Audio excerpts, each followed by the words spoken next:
जमजम के कुएं की मिल्कियत हासिल करने के अलावा अब्दुल मुत्तलिब की जिंदगी का दूसरा अहम वाकया अब्रहा का बैतुल्लाह पर हमला है। तारीख में इसको वाकया फील के नाम से याद किया जाता है। अब्रहा एक ईसाई सरदार था। शाह हबशा नज्जाशी की तरफ से यमन का हाकिम था। उसने देखा कि अहले अरब हज के लिए मक्का मुकर्रमा जाते हैं और खाना काबा का तवाफ करते हैं, तो उसने ईसाई मजहब के नाम पर यमन के शहर सनआ में एक आलीशान गिरजा बनवाया। अरब में इस गिरजा की खबर मशहूर हो गई। कबीला किनाना का एक आदमी वहां गया और गिरजा में गंदगी फैलाकर भाग आया। अब्रहा ने गुस्से में आकर कसम खाई कि काबे को ढाकर दम देगा। चुनाचे वो एक लश्कर जर्रार लेकर मक्का मुकर्रमा की तरफ रवाना हुआ। रास्ते में अरब के जिस कबीले ने भी मुजाहमत की, अब्रहा ने उसे तहे देख कर डाला। यहाँ तक कि वो मक्का मुअज़्ज़मा के करीब पहुंच गया।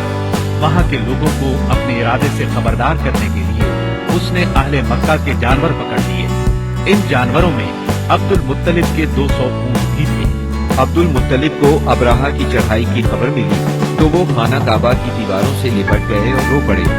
अल्लाह से अपने घर की हिफाजत की दुआ की। कुरैश के चंद सरदारों को लेकर अब्रहा से मिलने के लिए गए और उससे अपने ऊँटों की वापसी का मुतालबा किया।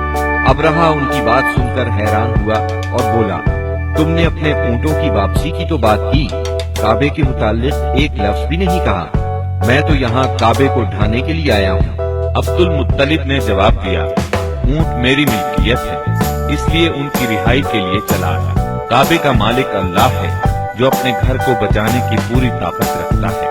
अब्रहा ने इन ऊँटों की वापसी का हुक्म दे दिया। ये अपने ऊँट लेकर मक्का मुअज़्ज़मा वापस आ गए।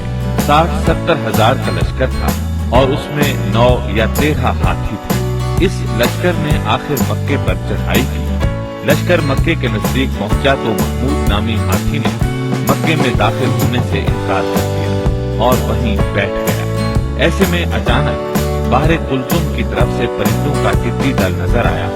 उनके पंजों और पुंजों में कंकरियां थी।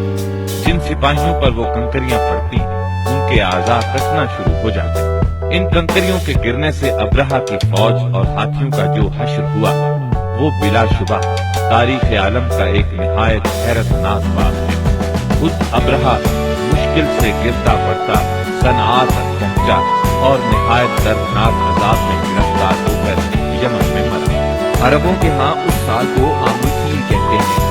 एक मुद्दत तक यही तकवीमी साल शुमार होता रहा। कुरान करीम में ये वाकया सूरह फील में बयान हुआ।